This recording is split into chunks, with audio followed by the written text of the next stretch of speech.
Marc is in Marc's home/office in New Cross, and the purpose of the recording is it's for the In Living Memory programme, A People's History of Post-War Lewisham, and it's specifically for the Avant-Gardening Bijou Stories project, where to now the sequins have gone, which documents the gay bars and communities that existed in the borough of Lewisham, particularly in the 70s to the 90s, and this will give rise to some creative projects which include a podcast, and some of this might make its way into that podcast, so that's the context.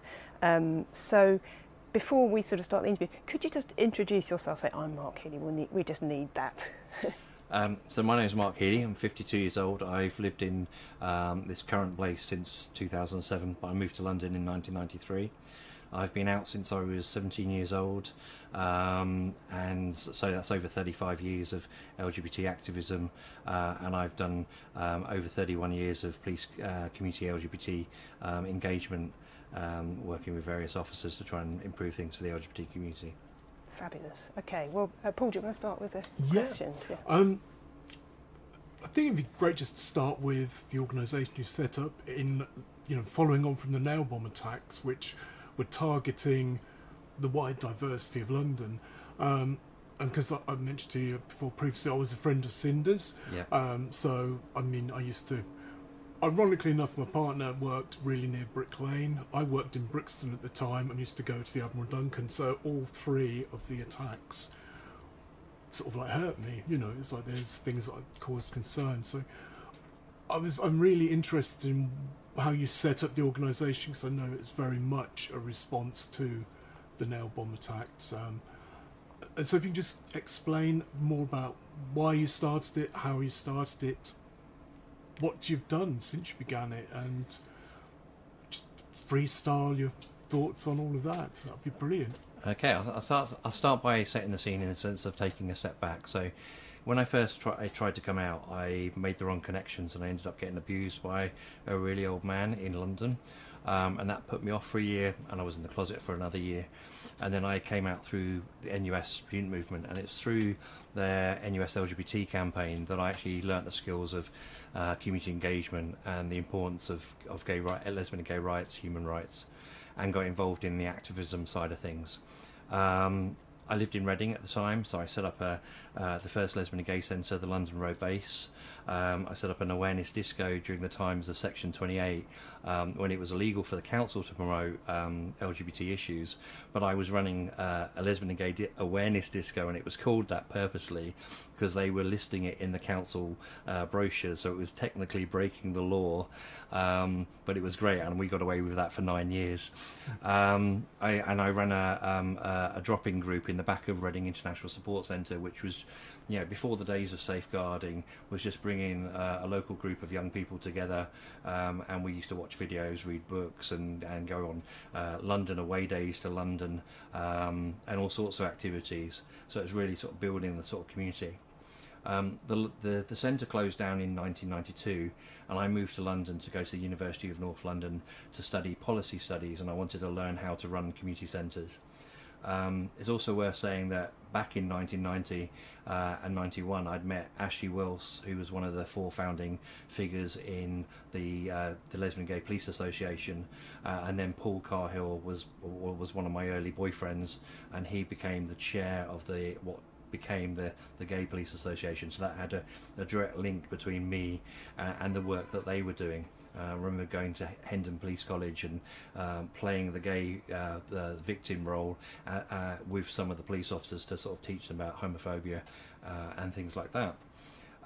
So moving forward in time, I was working at Selfridges. My boyfriend Lee was working at Compton's, and the bomb went off on Old Compton Street, and Paul was actually the sergeant in charge of Soho, so I knew several of the gay police officers in the Soho area as well.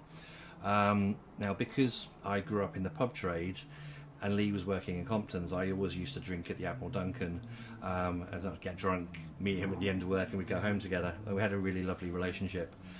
Now, on the night of the Admiral Duncan, I was working late. I was doing a late shift at Selfridges, It was a bank holiday weekend. The bars were all really busy, and we heard that even in Selfridges we heard the sound of the explosion. Now Selfridges is the type of organisation that's been bombed in the past, so they have procedures in place. So they shut down the building. We do a security alert, do bag checks. So we were all stuck in the building. But news travels very quickly, and Selfridges is one of those places that if something happens, like wildfire, it just goes around the whole staff networks. And within a short space of time, I knew that a pub on Old Compton Street had been bombed. My first thoughts were of my partner Lee.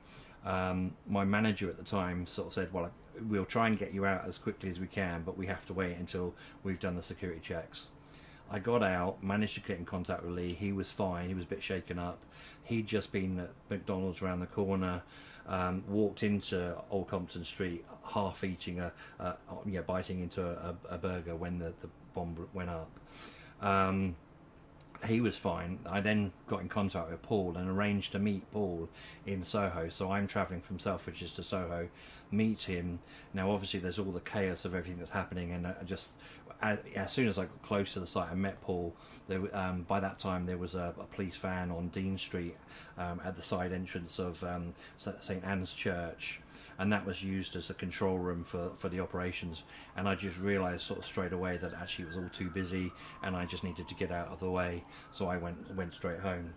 But obviously I knew Paul, I knew some of the first gay police officers who were the first to actually go into the Admiral Duncan and start helping people. I knew Cinders. I knew, so there's a photo of the front of the Admiral Duncan, and a lot of people actually missed one of my friends who was actually crawling out of the venue, so he was caught up, and he later became a police officer himself.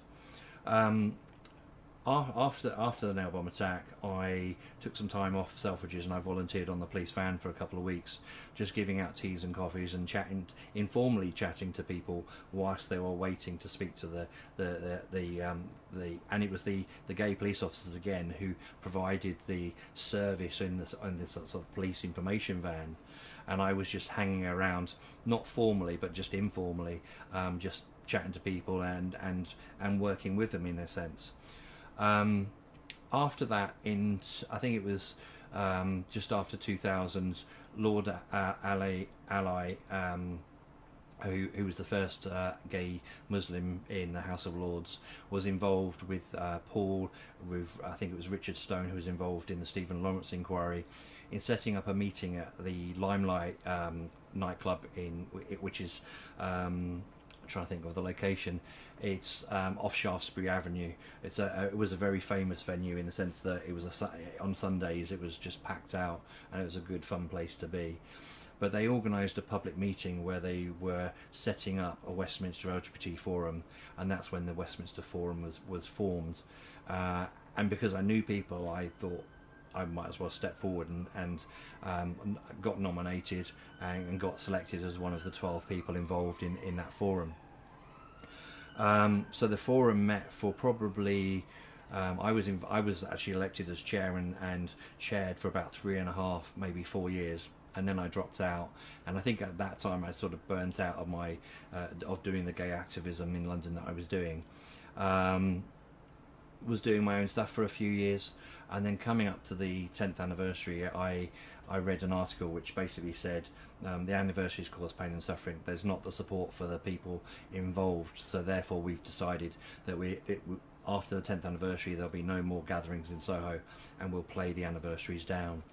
And my gut reaction was like, that's just awful, because if the anniversaries are causing pain and suffering, people need help, and if people need help, then the community needs to stand up and look after those people. So it sort of rekindled that real sense of duty that we had to do something. Now I didn't want to be confrontational because I knew many of the survivors, and I knew the sensitivities and the sense of the struggles that they had gone through in terms of coming to terms with what was happening. I'd never actually been to any of the Soho the gatherings, because they had a gathering in St Anne's Gardens. I didn't go to those because I wasn't in the pub at the time. I always felt a bit of an outsider. But I had been to the reopening of the Admiral Duncan when that was done on Old Compton Street, so I was there, and there were speeches outside the venue. so I set up a Facebook group and I called it 17/24/30 because that's the dates of the 3 nail bomb attacks on Brixton, Brick Lane and Soho. And I just thought, like 9/11, 7/7, if you say those dates, people know exactly what you're talking about. But if you said 17/24/30, nobody knew what it was about.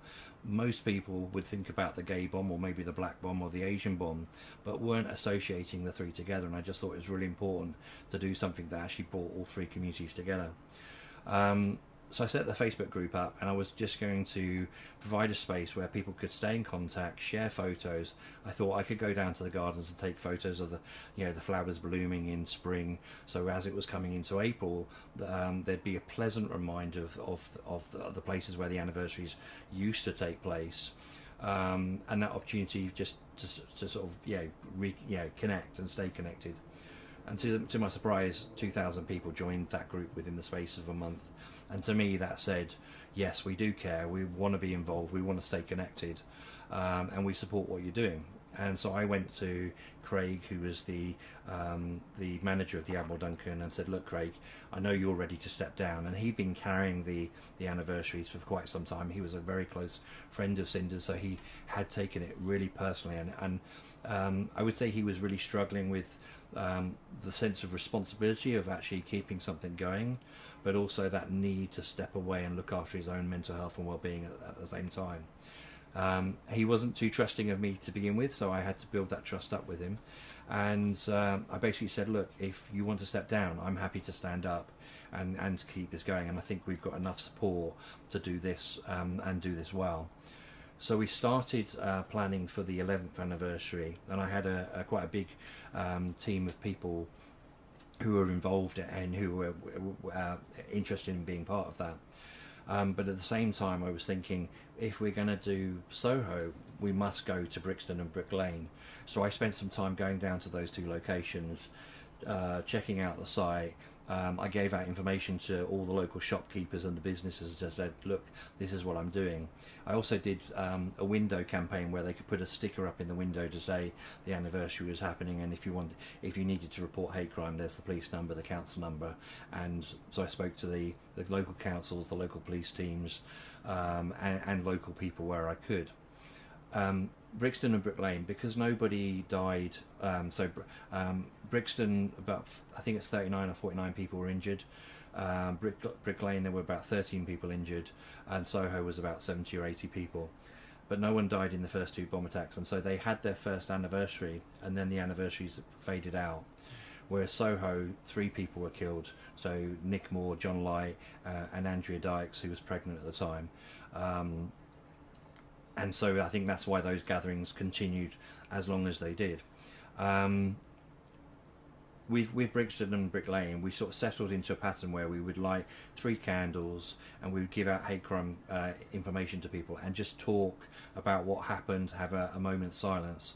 And without fail, every year in Brixton and Brick Lane, people have come up and said, "I was here." And so there was a black woman with her daughter, and she came up and I was actually pregnant with my daughter at the time that the bomb went off, and I ended up having this conversation with her daughter about, and this is what happened, but trying to put it in sort of child-friendly, appropriate language, which was a little bit challenging at the time, but it was also quite a really beautiful thing to be in that situation to do.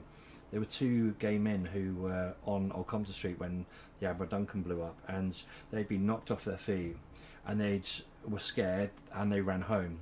Now, they turned up at the 11th anniversary and spoke to me at the end, and they were in tears, and it was like, because we were outside, we never felt we were included or welcomed to come along to the anniversaries. And one of the reasons why the 11th was more outreaching, I think, was because what I realised is the people in the Soho, that group is getting smaller and smaller every year. So to keep them connected, we needed to open the invite so that young people came and got involved and started making those connections, and everybody felt welcome, so we could actually build it each year rather than letting it shrink each year.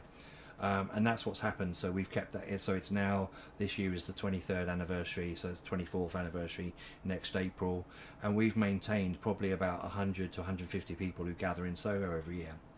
Brixton and Brick Lane are smaller, so we go from anything from 3 to probably about 40 people in Brick Lane. Was probably the biggest time in Brick Lane. and kept the relationships with the local councils and the authorities as well, which is really important in the sense because it has a knock-on effect in the sense of not just remembering those we lost and those who need our ongoing support, but also making sure there's that educational side of actually the council and the local police have a job to do to make sure this never happens again. So we need their council leaders to put statements on their websites, to talk the talk and walk the walk and do the actions that actually remind people and keep everybody together. And I would say that's worked pretty well. Now, sadly, in this, and I used to know Cinder, so drinking Admiral Duncan, he was such a fun-loving guy. Even after the nail bomb attack, one of my favourite memories is actually him second floor window leading out, just hollering down the street, and he was chatting to somebody literally through mid-air, with a whole audience of Old Compton Street listening probably, and that's the sort of soul he was. He was just outgoing, be hi sweetheart or hi darling, how you doing, and just a totally welcoming character. So when he was killed, that was an awful, shocking incident, and that was like 5 years later. Can I just sort of pause you there, just so it all makes sense to people who don't know? Cinders was the barman in the Admiral Duncan, and was he? What was the impact of the Admiral Duncan attack on him specifically? I wasn't that close to speak on so I don't think I'm the right person to speak on his behalf. But from what I've heard secondhand from his closer circle of friends, was he was caught again between the public face of actually being brave and actually looking after everybody, but also quite tormented by what had happened because it was such a horrible experience to go through. But I don't think it's appropriate for me to sort of expand beyond that. No, it's fine. Just to fill in the sort of gaps in the story there. And he had been the barman in the castle. The castle, which is one of the Lewisham pubs that we're looking at. Yeah. Okay. Just so people listening understand how it all connects. Yeah. And then he was murdered a few years later. So he was attacked in a so-called happy slapping incident, where a group of young teenagers, there was a couple of girls and a couple of boys, had gone around attacking people and filming it and it was part of a youth craze where people would go around doing this and then share the videos with other people. And he was, I think, one of 4 attacks that they'd committed. They'd attacked a tramp, there was a woman that was attacked, and somebody else, and then finally him. He was hospitalised and died from the internal. He'd just been so severely beaten. He died from the injuries that he sustained. When it actually went, and everyone perceived that to be a hate crime attack at the time, but the judge decided that it wasn't a hate crime attack because of the other attacks that happened. It was just the wrong place at the wrong time. But I think even to today, people still perceive it as a hate crime attack. There was a big vigil in St Anne's, and St Anne's Gardens has always been that sort of place where people do go. So there was a vigil, and about 1,000 people turned up for Cinders in St Anne's Gardens, and that was quite. I remember standing there with Marc Healey, who was the owner of XXL, the big nightclub. So yeah, that was a really horrific experience for the whole community. Jumping back to 2009, which was the 10th anniversary, in that year, Ian Bainham was a gay man, 62 years old. He was out and proud. He was just in celebrating a new job. Had travelled with his friends to Trafalgar Square. Just got off the bus. Was walking up past South African House when he was verbally abused by 3 young people who happened to be from Croydon, and I know that because I currently work in Croydon doing some anti-hate crime work. 1 guy and 2 girls. Now, they were abusing him homophobically. He challenged that. The guy thumped him once. He hit his head as he went to the floor, knocked unconscious. The 2 girls savagely carried on kicking him whilst he was unconscious, and then fled the situation. As an organisation, we heard of what went on and we saw the footage, and so we shared that across our social media as widely as we could to try with the manhunt to to catch those people, and luckily they were caught. Ian was in a coma for 4 weeks, and then I got a phone call from one of his friends to say, look, Ian has died, we don't know what to do, what do you suggest? And I thought, okay, let me speak, because I attend with my Soho connections, I attended the Westminster had a police community engagement group that happened once a quarter, and it was just so happened that they was having that meeting that week. So I went to that meeting, and on the route I drew a candle, and I just thought, why don't we do a vigil for him? Now that was also another friend of mine who had organised a vigil. There'd been 2 gay people shot dead in Tel Aviv in an LGBT community centre, and so there'd been a short vigil for them on the South Bank, and that was attended by about 30 or 40 people. So it was a small event, and that's why I think inspired me to do the vigil for Ian. I was thinking, we'll do some candles, have a moment of silence, get people together and pay our respects. But it actually snowballed from there. We put it on Facebook, and by the following day 100 people had shared it.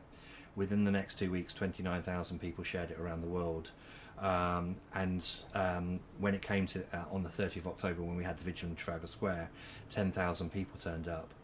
Now we had literally 2 weeks to organise that. We were offered space in the Coup Bar in Soho by Gary, and so we met downstairs in the basement. I put a shout out for volunteers, and we literally had 20 people turned up from various sectors of the community. I gave a speech about, okay, we've got a short period of time to organise this. We'll organise into 5 or 6 groups to focus on different aspects. Thankfully, people from Pride in London got involved, and we had the operations team, so Trevor and a few other people who really knew what they were doing when it comes to operations and stuff. So they helped with all the logistics, and so like, we need to think about stewarding, we need to think about equipment, and we were putting through our social media all these shout outs for everything that we needed, and it just all came together. We raised enough money to pay for the event, because we had to do security. We put on a 2-hour show, in the sense that the first half was and we invited people from all the different hate crime strands, so disability, faith, gender identity, sexual orientation and race, to come along and speak and share their experiences, with the science in the middle. And then we had a shout out for the choir, so we had the diversity choir, the Pink Singers, London Gay Men's Chorus all came down and performed, and all of this is caught on film as well. And it was really a moving, lovely event for London. And then we did the London Vigil for between 2009 to 2012, but the audience dropped from 10,000 to 4,000 to 2,000 to 1,000. And what I learned from that is, actually, unless there's a big incident where someone's killed or seriously attacked, the community doesn't tend to have the motivation or ongoing motivation to turn out and to sort of keep on pressing the demand that we need to have in place to keep hate crime on the table. So I thought, okay, how do we keep the pressure on but reduce the, because there's a big burden to put on an event. We had to raise about £5,000 each event just to fund the whole thing. So I thought, okay, if we stop doing the vigil in Trafalgar Square and invest our time sort of contacting the councils and getting them to do stuff, and that's where I came up with the idea of National Hate Crime Awareness Week. And the idea is a week of action to encourage the government, the authorities, which is the government, police and councils, key partners, which is the community sector, the charity sector, all those anti-hate crime organisations, and representatives from the communities affected by hate crime, to all come together and do a week of action where they tackle local issues. Because you can't prescribe, okay, this year, we're going to focus on race hate crime or disability hate crime, because what's happening around the country is there's local needs. So sectarianism is different in Northern Ireland than it is in Scotland and so on. So we really had to create something that allows everybody to do what they want to do on their own terms, but also has that cohesion of being a national event, so it actually amplifies the need of this country to sort of really focus and tackle hate crime as an overall problem. And the great thing was, for the first number of years, so the outgoing Labour government were very supportive. So I was invited to Downing Street by Gordon Brown. I met David Cameron, and he was very supportive, so we had lots of support. Theresa May was the Home Secretary, going on to be Prime Minister. A letter of support from her. But it all stops with Boris. So Boris was the mayor of London. He was supportive at that point, but as Prime Minister he has failed to step up and give us any support whatsoever. So there's been no national statement of support from the Prime Minister since he's been in office, which I think is absolutely appalling. We get statements of support from across the political spectrum. So and it's not just the Conservatives that let us down. Jeremy Corbyn did 2 letters out of 4 years. So we need to work with the Labour Party as well. So at the same time, we're trying not to be political, but we need to make demands of political parties and say, look, this is a problem for all of us. We need you at the table. And started with a lot of support. It's dropped off. COVID has made it a little bit more difficult. I think the other thing to add there is, so with the vigils inspired by Ian, what happened following that is that when we started in 2012, we started with 80 councils across the country involved in the National Week. We got national funding in 2017, which allowed us to do more outreach. So by 2018, we had 300 of the 400 councils involved in the National Week. So that was the high point, and it's dropped off from there. So actually, we'd shout out for funding. We need funding to, up our game and get more councils back on board.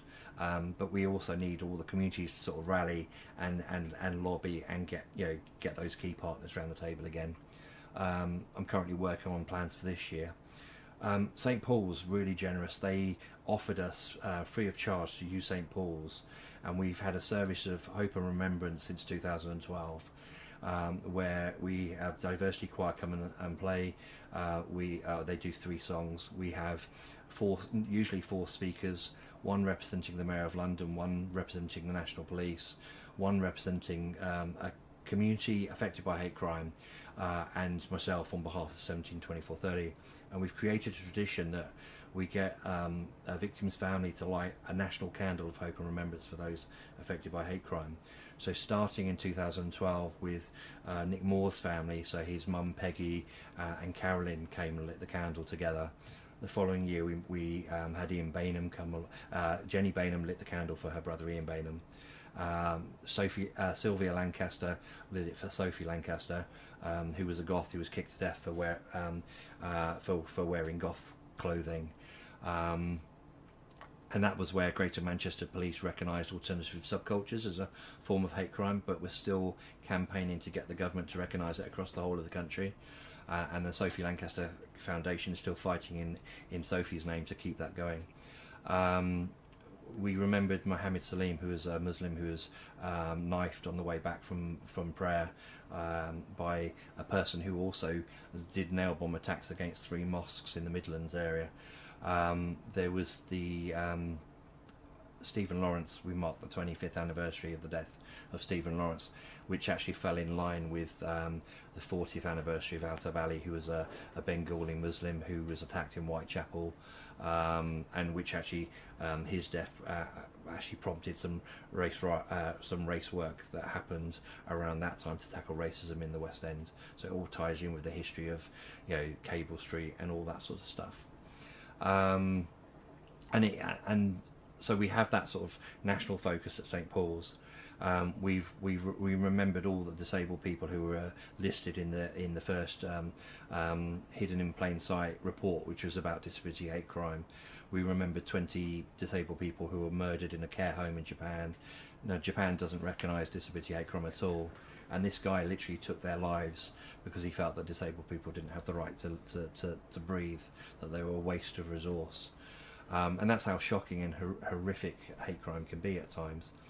I'm trying to think what to add on there. So this year we're coming out of the COVID pandemic, we're focusing on South and Southeast Asian hate crime. So working with an organisation called CARG, which was born as the COVID Against Racism group, but has now changed to the Campaign Against Racism group. And On Your Side is a national service that was launched a couple of days ago to actually provide support for South and Southeast Asian communities to report hate crime.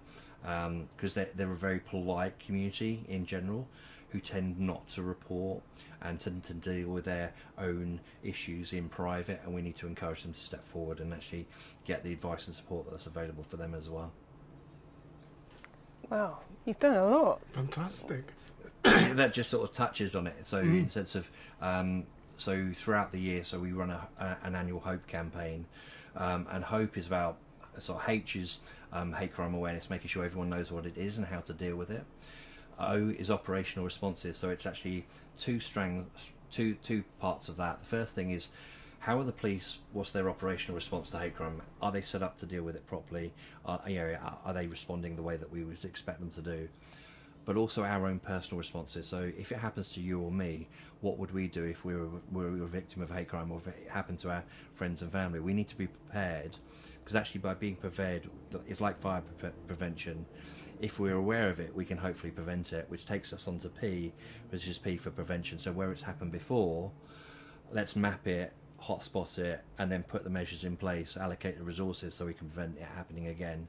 And then E leads us on to everybody around the table. So it's everybody included. So nothing for us without us, which comes from the disability hate crime sector, is one of their statements, which is really an important principle to everything that we do. Is that it really has got to include everybody, because we can't speak for everybody without their voices coming through.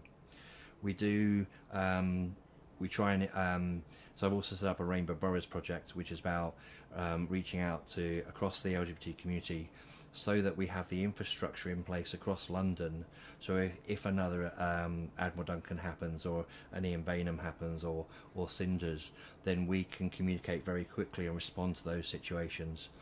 And that put me in the right place at the right time. So when the Pulse nightclub shootings happened, I was the guy who spent 24 hours sat on a computer pulling that whole event together, working with, I think it was 6 or 7 other people. They were doing the public facing stuff whilst I was pulling in the politicians, the police and the council connections that I had, and the LGBT connections, to actually make sure that we organised, because what people don't realise is Soho, 15,000 people descended on Soho. That it did happen, but it didn't just happen because in the background there were 20 people who met at St Anne's Church to become the stewards, and we gave them quick steward training so they could help with crowd control.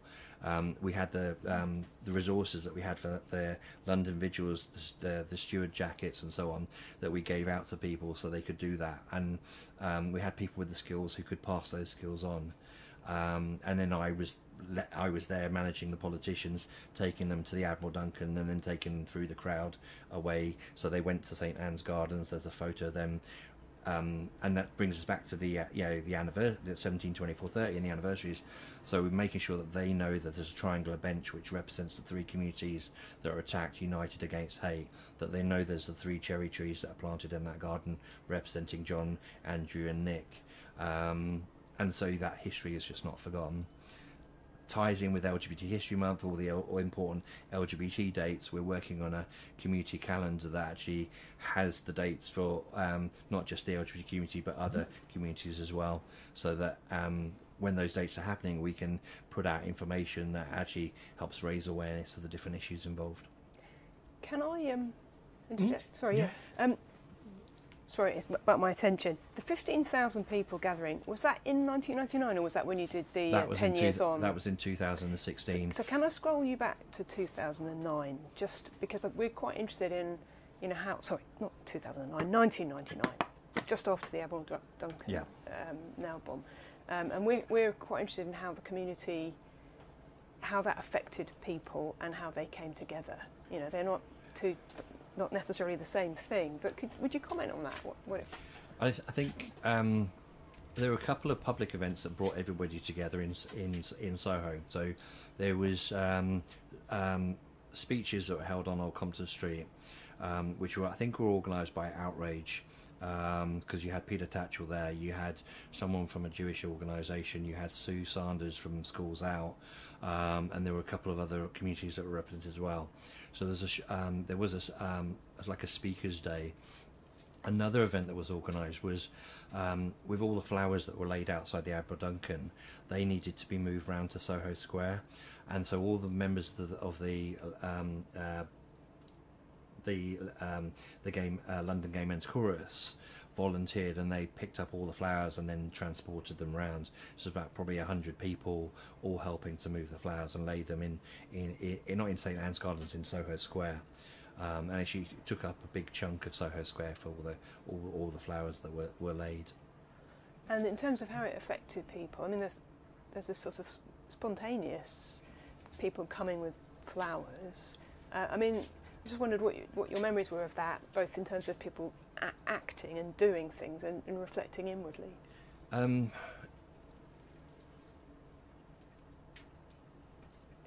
think I think after the Brixton bomb, everybody was really it was like a nervousness and anxiety sort of spread across London, in the sense of like, what's going to happen next. And at the time, there were some groups who were making fake claims that they were behind the bombings, and that just added to the whole atmosphere that actually it's awful, but it's going to get worse. And and so by the second bomb, I think everybody was. I mean, I remember feeling nervous myself.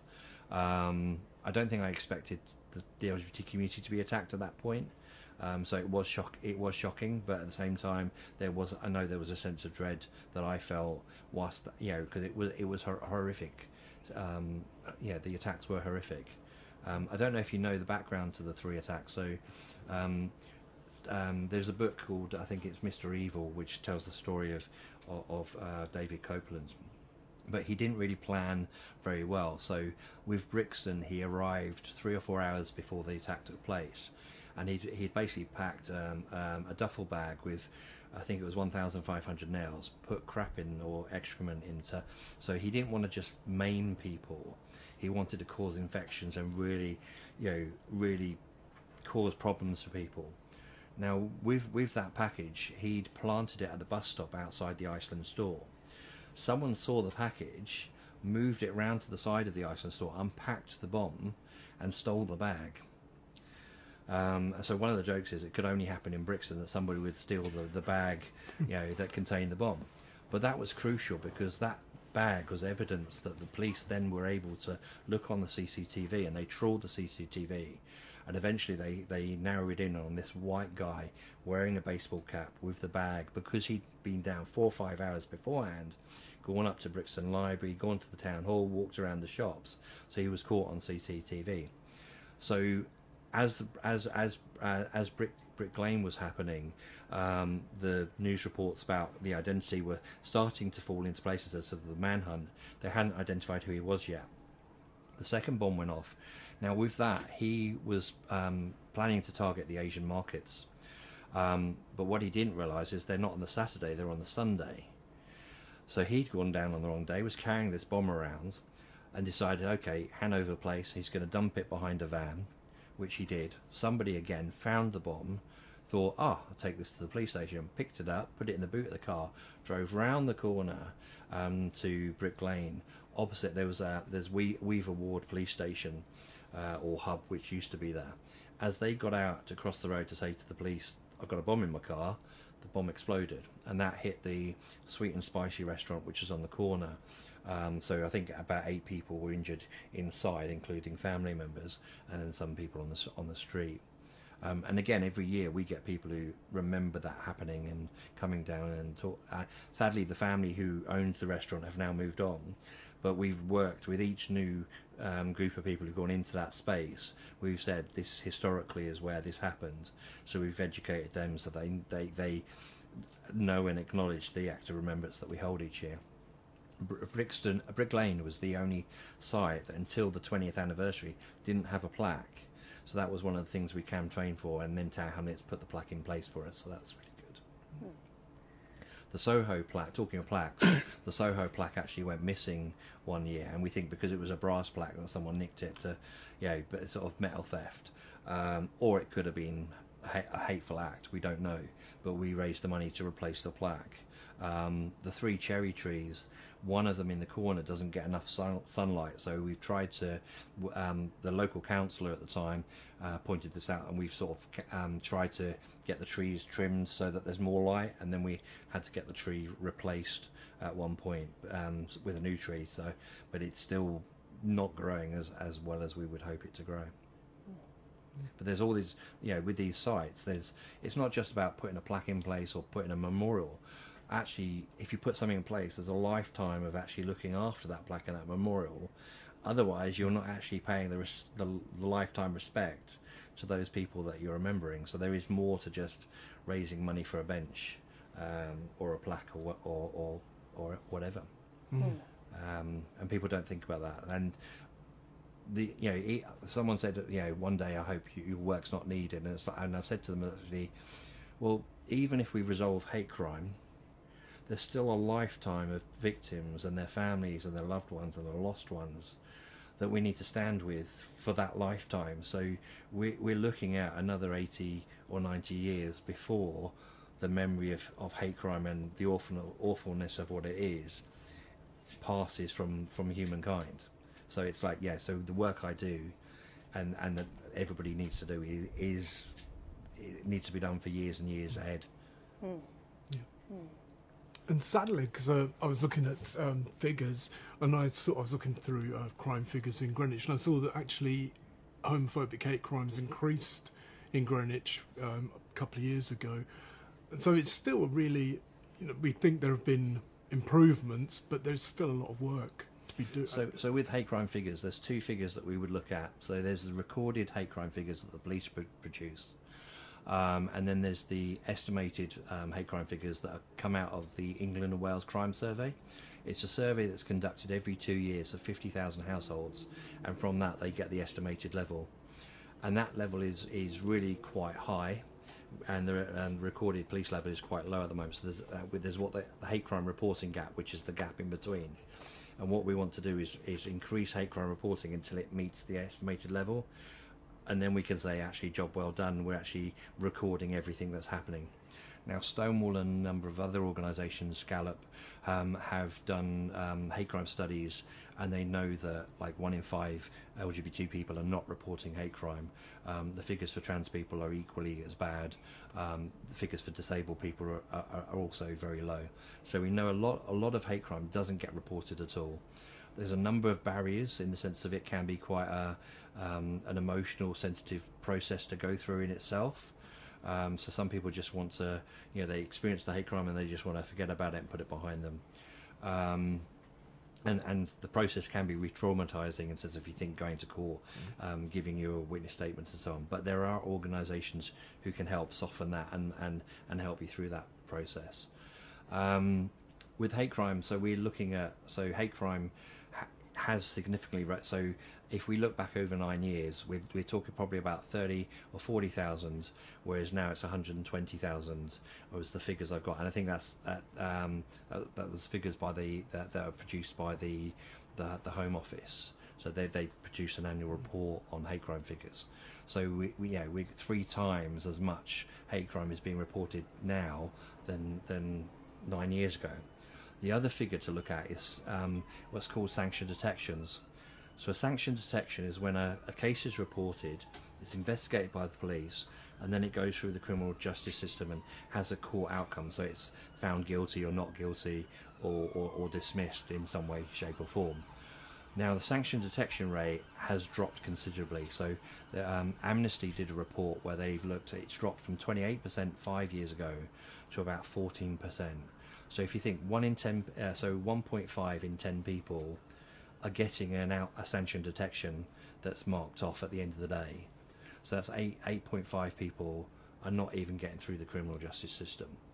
And then that 1.5, they're not necessarily getting a good outcome because it may go against them. So unfortunately, why would people bother reporting hate crime? We're at that stage now where it's so bad, it can work against, and that's why, 1, we need to encourage people to report stuff, but 2, put the pressure on the police to actually increase sanction detections, improve those investigations, work with the Crown Prosecution Service to actually make sure more cases see it through the courts and come out with those convictions, because it's the convictions that will act as a deterrent to stop it happening again. So that's a big thing on sanction detections, really. This is a tricky question. I don't know how you'd feel about it, but if you think I'm off track on this, just say. I'm thinking because there's been a lot of negative publicity about the police in the last year, really, about the way they treat people from ethnic minorities, gay people and stuff. Do you think that there is still a role for the police in working with the community, or do they need to improve that? How can they improve it? Absolutely. There is a role for the police to work with the community, because can you imagine a world where there was no relationship between the police and the community? How awful that would be if we're still subject to these crimes, and how would we respond and deal with them? So we need the police to be on our side. The Admiral Duncan was a real big turning point in the sense of police-community relations, because at that point the police realised they really needed to work with the community and have us on side. Also impacted by, so there were some big murder cases, so Dennis Nilsson, Colin Island, and I think there were a couple more, where the police, to solve those crimes, knew they needed to have the relationship with the community to get the intelligence to be able to catch those perpetrators. And some of those cases they dealt with badly back then as well.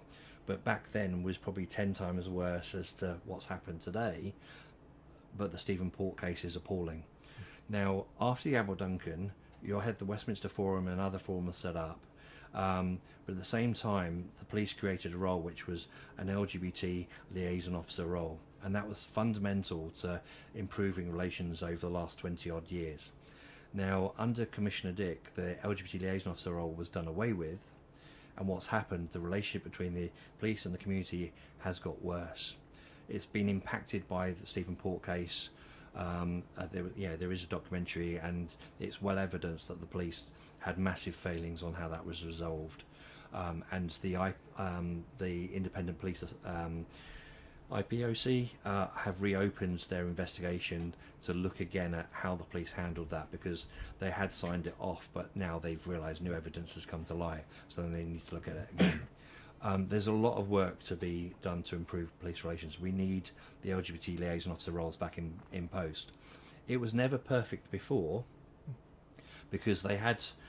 so the idea originally was to have full-time officers in all the 32 boroughs. So they had a network of people, but some of them they were paid, some of them were voluntary. Then there was a lack of resources, and what we really need is people at the top of the police who have a commitment to community engagement, not just with the LGBT community but across all communities, because when one community suffers, we all suffer, because it has the knock-on effects across all our communities, and that sense of injustice, and it just pulls down the whole standard of service when one group's treated unfairly compared to others. So we need the LGBT liaison officers back in post. We need a commitment that they should be funded and given time, and by funding I mean paid to do the job, given time to do the job, and access to resources and training so they can deliver the job well. They need to be going to the hate crime forums, they need to be going to the LGBT community groups, they need to be going into bars and clubs and building the relationship up between the venues and the customers, so that when things happen there's a quick response and there's a good response and everybody's working together. And when that's happened, it's worked really well. I'm trying to think of it. I can't think of any examples off the top of my head, but so there was an LGBT liaison officer, Graham, at the Vauxhall, Royal Vauxhall Tavern, and he would get up on stage. He'd be involved in raffles. He would have the Mickey taken out of him in front of the whole crowd, and he'd play along. But through that role, trust was built up. He was one of us who was in the police working for us, and we went through a period of time where there was really good police-community relations, but in recent years that's got worse, and we need to look at why it's getting worse and address those issues. Yeah, so I mean, I was, when the Charing Cross police station stuff came out, I thought that would put community relations back for not just LGBTQ, but for people of colour, for everyone, because they would then feel they couldn't report hate crimes. So yeah. I think that is definitely... I was really shocked by the Charing Cross, but basically because Westminster has been through all this homophobic crap before. So if you remember, I was talking about the gay police officers who were the first to go into the Admiral Duncan. So they were so Gay Police Association started off life as the Lesbian Gay Police Association. It's 4 people, which is Ashley Wills, Jim Murphy, someone Bradley, no, Ashley Wills, Tony Murphy, Jim Bradley, and Mark Burke were the first four gay police officers. And remember, at this point, it's illegal to be gay in the police. It's not accepted at all. So they had a private meeting, had a barbecue, and then they started doing social events where more officers came together. They did 2 riverboat cruises on the Thames, and I happened to be on the second one on the 5th of October 1991, which is where I met Paul. Now the press found out about that, so it all appeared in, I think it was the Sunday Mirror, Ship of Shame and all these jokes about gay police and stuff. The riverboat police had been really helpful because they'd steered us to the police docks. We'd all got off, and you can imagine that, I mean, it was about 100 gay men and 4 lesbians, and we all ended up going to the Reflux the Reflex nightclub in Putney for the rest of the night. So there was the starting of that. Paul then became the chair of, and changed the name. It became the Gay Police Association. That lasted for quite a few years, and then there were issues, and that collapsed. So the funding that the staff associations within the Met were all defunded, and that caused things to collapse, and not just with the LGBT, but with the other communities as well. Now, taking a step back, so those gay police officers who've been involved in these organisations were doing really progressive outreach within Soho, but then they started getting hate mail at the police station through the internal police system, and it was believed that it was other police officers who was directing this hate at them. Paul had his car scratched in the police car park. Now, the only people who had access was police and police staff. He had a file of petrol sent to him at his home address. He was quite targeted with the job, but he was a pioneer. He was the first gay copper on the front cover of Gay Times, and did a tremendous amount of good work during his period of policing. I was fortunate enough to sit on the Gold group that was dealing with the abuse at West End Police Station, and I led a campaign. So I was thinking, like, how can we show our support for the gay police officers who experience hate crime? And I came up with the idea of, why don't we all wear a blue ribbon? And because you had the red ribbon for HIV, and you had other ribbons for other causes, and so I picked up on the blue ribbon, and so I spent a couple of months developing this blue ribbon campaign, and we had a police van on Old Compton Street. We were giving out these blue ribbons, and it actually helped put pressure on the police to sort of reform and get their act sorted out. And I think actually we need something like that now, to actually say, look, we support the LGBT officers and the black officers and the Asian officers who we need to be in the job to make it more representative of our communities. But we also need to challenge and put pressure on you. You need to reform and sort these issues out. And that, I think that worked really well at the time, but is needed now. So maybe that's another job I've got to add onto my list of jobs. But now it's police relations is at an all-time low. Saying that, there is good work being done. So the model of policing across London has changed, and it changed under Boris Johnson, who signed it all off to cut costs. And so we went from 32 police boroughs to 12 BCU areas, which is basic command units. So Hackney and Tower Hamlets are one police unit. Westminster, Kensington, Chelsea and Hammersmith and Fulham are another BCU unit. So you've got 12 borough commanders. Under them they had hate crime officers. As they lost the LGBT role, it was assumed that the hate crime coordinator role would take on the LGBT work, and they would be out-facing community engagers. However, without consultation during the pandemic, that role has been changed to H-Cops, where they're inward-looking, looking at the hate crime cases that are coming through the system, but not doing the outward engagement work, which is what we need to be in place. So there's campaigning for LGBT liaison officers to be restored, but also to have the hate crime role restored, so it's an outward-looking, engaging role rather than an inward-looking. They do need to look at the cases going through and improve their sanction detection rates, don't get me wrong, but that's part of the job. It's nothing without the engagement, because without the engagement it all falls down. Now, the Met Police have done a couple of recruitment campaigns where they've done, they're looking for more women, they're looking for more black and Asian people. Now, following Stephen Port, you'd think, why are they not asking for more LGBT people? They've dropped the ball. There's if you're doing recruitment campaigning, make sure it's inclusive. Because you'll have black and Asian LGBT people. You'll have women who are also LGBT. They should be thinking more than one-dimensional. They need to think intersectional about all the strands and how they make themselves more welcoming and inclusive of our community. I really believe in the difference between a police force, which is without the consent of the people, and a police service. And the Metropolitan Police, we need to remind them, is a police service that is accountable to the community that it serves. Yeah, totally. It's all been quite heavy. I was just going to ask you, could you talk about the Olympics as a nice little... It's sort of like the end of the news, isn't it? Like, now we'll look at...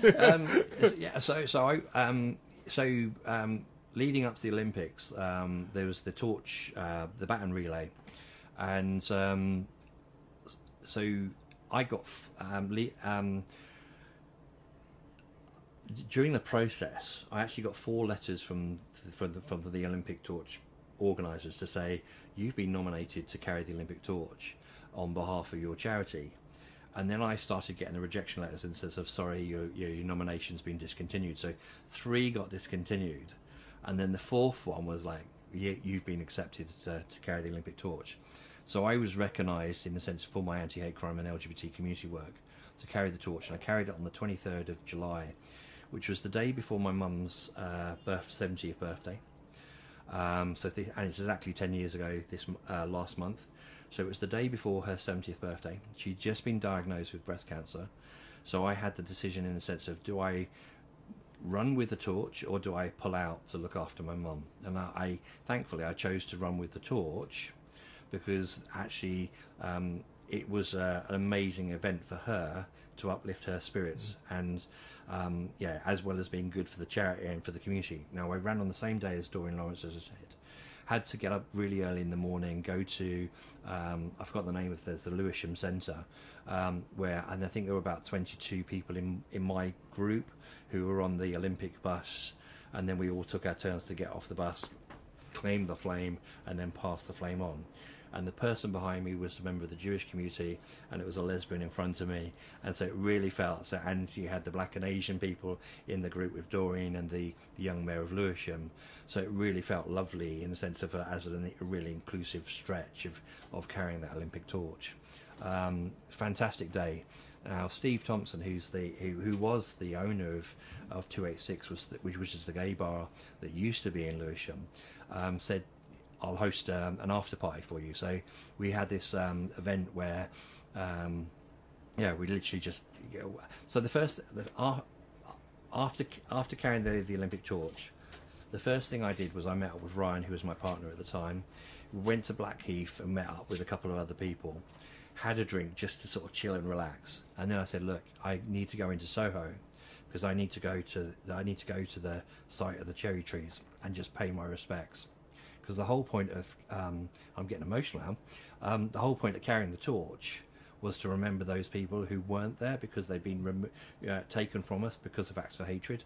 So it was really important to show my respects to John, Andrea, Nick and to Cinders. So there's a photo of me with the torch by the cherry trees. And then the other thing was about, okay, so I've got this special experience, but this isn't about me, it's about our community. So I literally went to all the LGBT bars, so to Compton's, to the Duke of Wellington, to the King's Arms, and was literally giving everybody an opportunity to have their photo taken with the Olympic torch. And I probably had in a couple of days about 1,000 or 2,000 photos of so the local chippy had my photo up behind with me, the Olympic torch, and them standing side by side. The Asian news agents just down the road also, so I had it with their family, and other venues in the Lewisham area. So I really spread the torch as widely as I could, and that was a lot of fun. And then during the Pride, I went to Brighton Pride and to London Pride with the Olympic torch and carried it as part of part of the parade in those the Pride parades. But I think it was a great piece of recognition. Mm-hmm. which also takes me on to how important it is flying the flag. And I think sometimes there's lots of debates going on, which are always from quite a privileged position, because we're all out. We've got our access to services, or some services, maybe not great services, but we've taken that step. And we've always got to remember there are people who don't have anybody, who don't have any connection, who are at risk of falling into the hands of the wrong people, like I did when I first came out. And remember, I talked about falling into that trap. And all I do is about creating those doorways so that people can access and step out and connect in a safe way with our community. And flying the flag is so important. I think actually that ties in with Tom Daly and what he did at the Commonwealth Games this year was absolutely amazing, because he really, and you heard it in the interview, there was a BBC documentary, but you can hear it in what they're saying of how important it is to give symbols of hope to people who are really isolated and disconnected, and recognise that actually we're all coming from that position of privilege.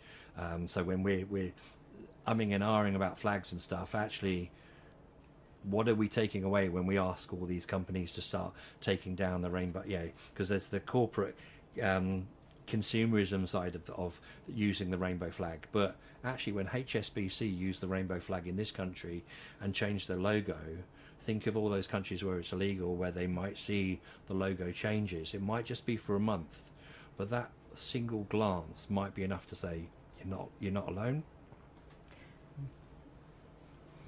Can I ask you? Oh, sorry. And I think your work's been recognised as well when you've just been named as one of the 50 most influential LGBTQ people in London by London Friends. It came as a bit of a surprise. So I got an email from Monty, who's the CEO of London Friends. He said, we'd like to have you as one of our 50 LGBT Londoners. And I'm not a Londoner. I was born sort of in the Midlands. So Basingstoke was my pre-teen years, and then Reading and Slough. And so I moved to London in 1993. But I suppose I'm an adopted Londoner. So that, and I think once you've lived in London for a certain period of time, you become a Londoner anyway.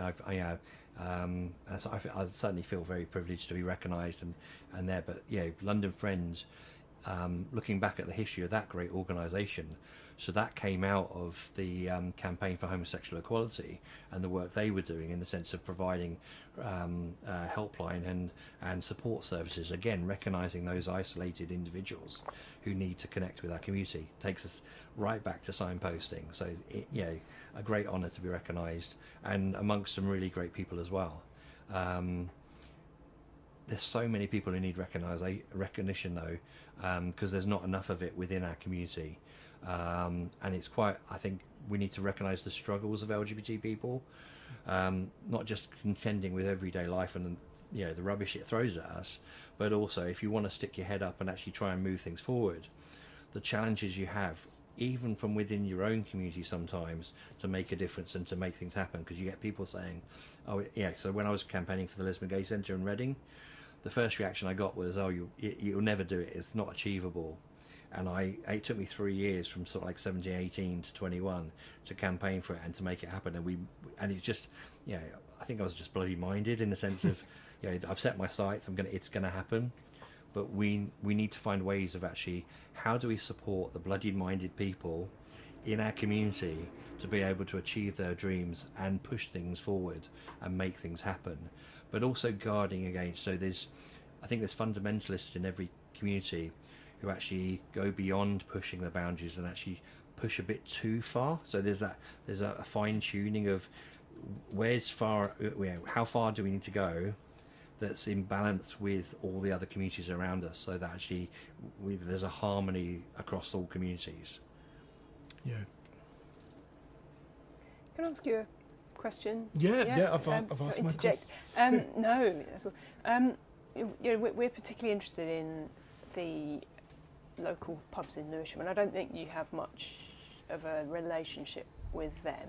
I'm right in that, aren't I? Yes. So historically, I mean, Soho and Vauxhall were probably the two areas, and Earls Court. When so my first experience of London venues was back in Reading. I would organise away days, gay day away days to London. So we'd all meet up at Reading train station, and then I would ask the Reading train station to put an announcement out. So with all the people and so we did this to London Pride one year. So with all the people going to Lesbian and Gay Pride in London, get on the next train at platform 5, and they read the announcement out twice, and the whole station just came to complete stop.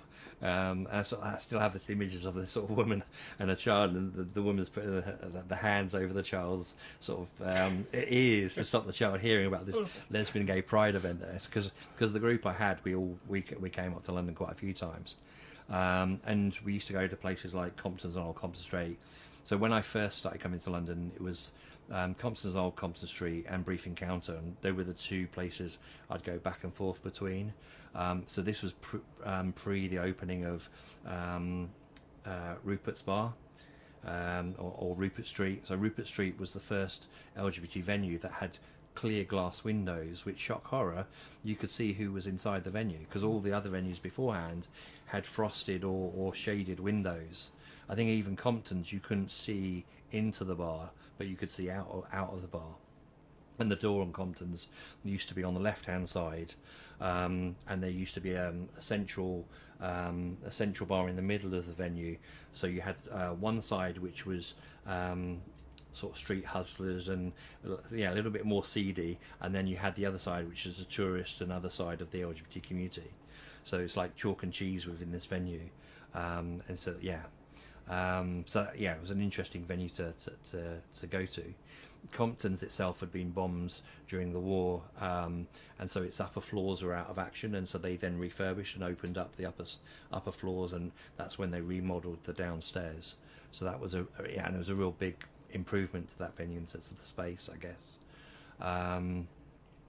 Drank in the Apple Duncan a lot, drank in the King's Arms a lot. When I in 1994, I used to work at for a very brief period of time at Brief Encounters. I was probably about 3 months, and then I went to an NUS LGBT conference, and we went roller skating, and I fell over and fractured my arm, so I couldn't pull the pint, so I had to give up the bar job.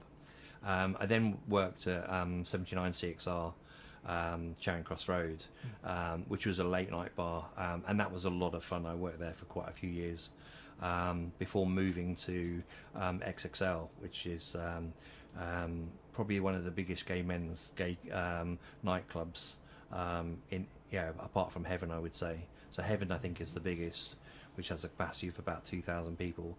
I think the XXL had a capacity of 1,000 people at the Arches near London Bridge, and then it moved down to was it Blackfriars? Blackfriars, yeah, the Bishopsgate, the Blackfriars Bridge, just by there, and I think its capacity increased to about 2,000 when it was there.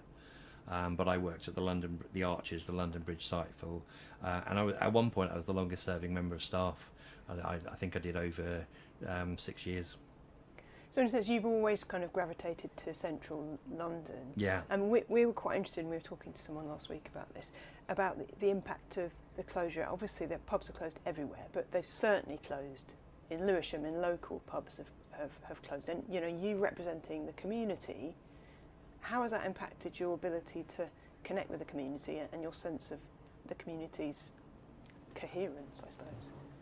I think we're living in real challenging times, because I mean, since the pandemic, I don't really go out on the scene as much as I used to, because I would go out Monday to Friday and weekends, after work, and got in a lot of debt, spent a lot of money doing that, because it's a really expensive lifestyle living on the scene, so to speak, and then working on the scene as well, which I think working on the scene was really useful, because it actually gave me the opportunity to connect with lots of people, and I really took pride. So when I had the passion about setting up community centres, then I couldn't do it. I moved to London, did the course, and ended up working in retail, so which really wasn't, I mean, I enjoyed it, but it wasn't the be-all and end-all of what I wanted to do.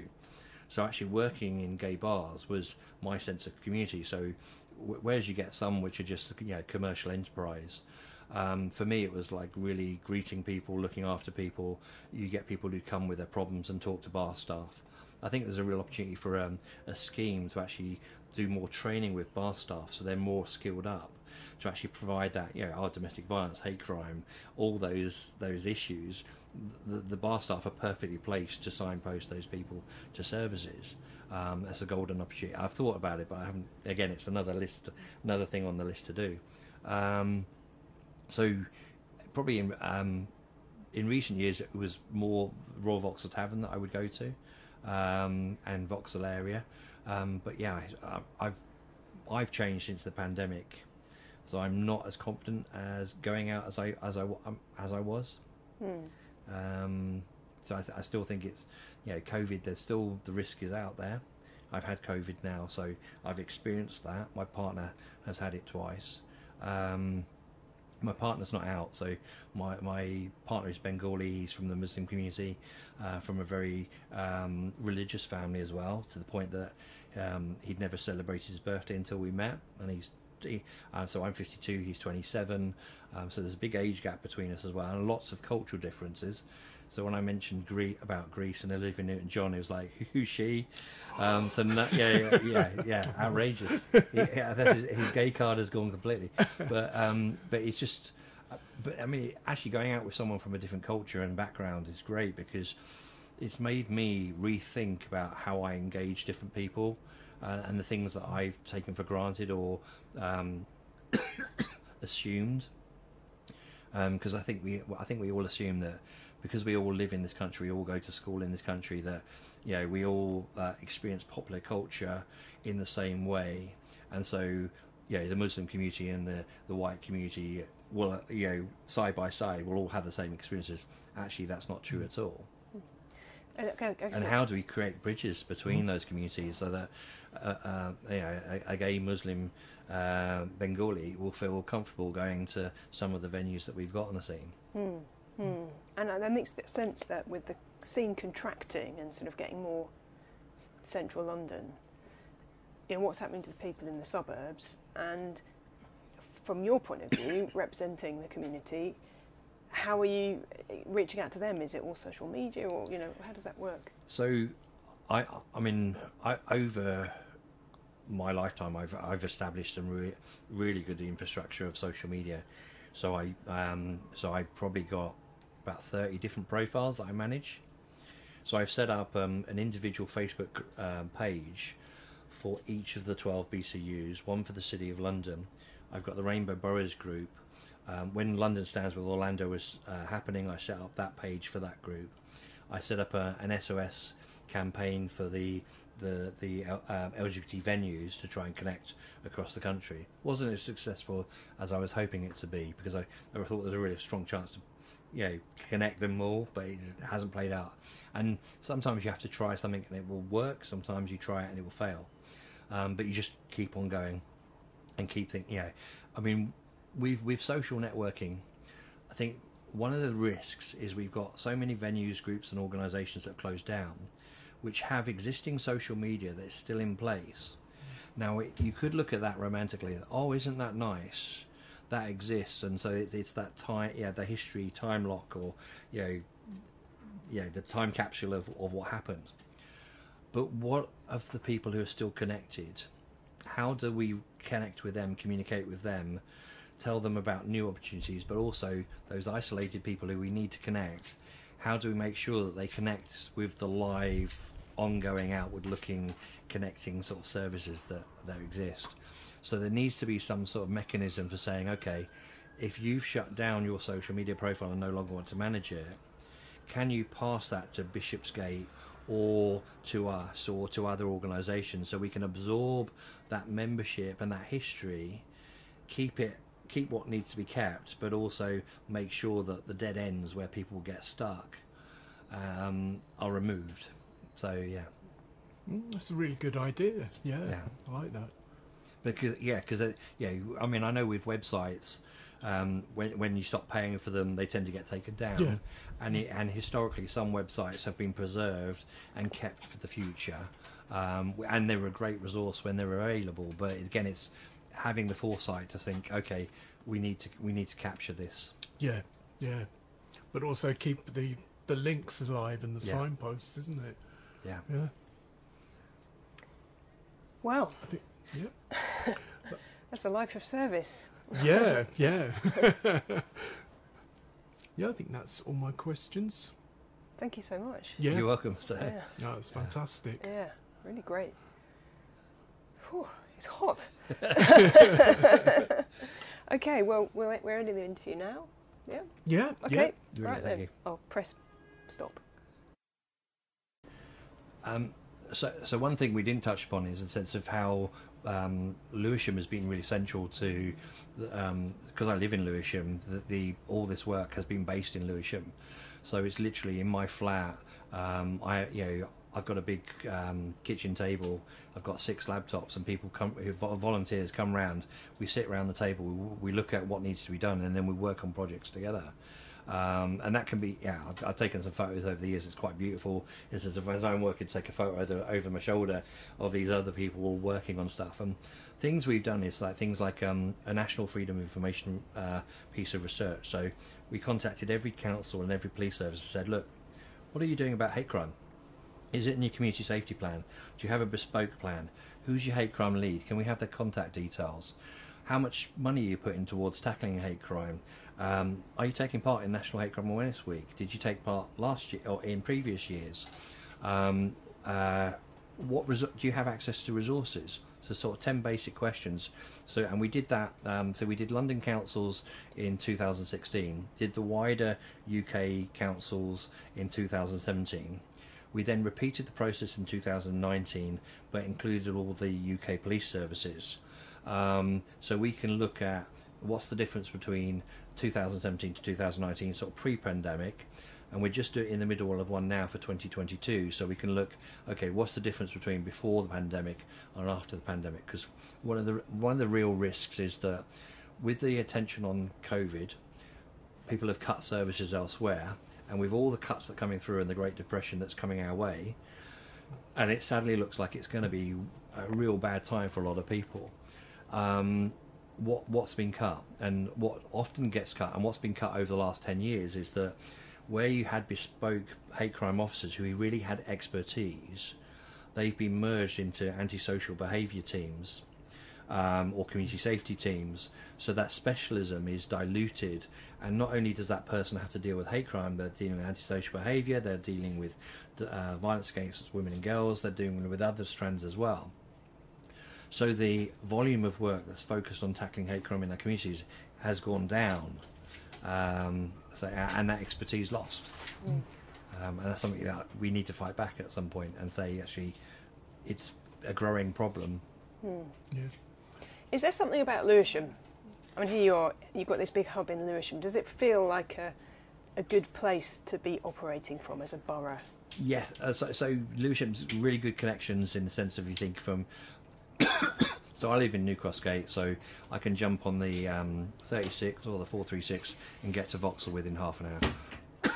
I can jump on the 453 into Soho, and the 21 bus to London Bridge area. So the bus I've obviously I've lived. So when I first moved to London, I was living in Brent and the Harrow area.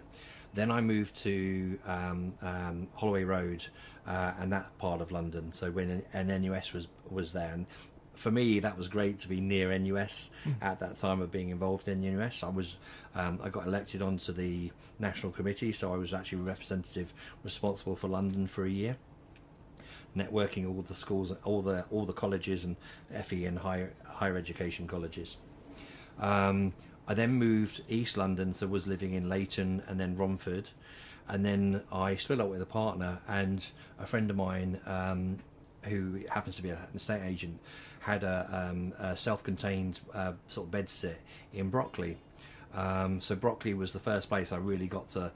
I didn't have to live with somebody else. I could live on my own. So I lived there for 3 years, and then I got into another relationship, which unfortunately didn't work out, which ended up me living where I'm living now. I mean, I live on Besson Street. Really good transport locations. and easy, and that makes it easy to get to. So it's been a great place to work from. But yeah, all of this work has come from my kitchen table, and with a group of people who've sort of come from time to time and worked with me. Cool. Yeah. Great. Well, it is very much a sort of hub. Yeah. It's amazing. Flip charts, post-its, everything. Yeah.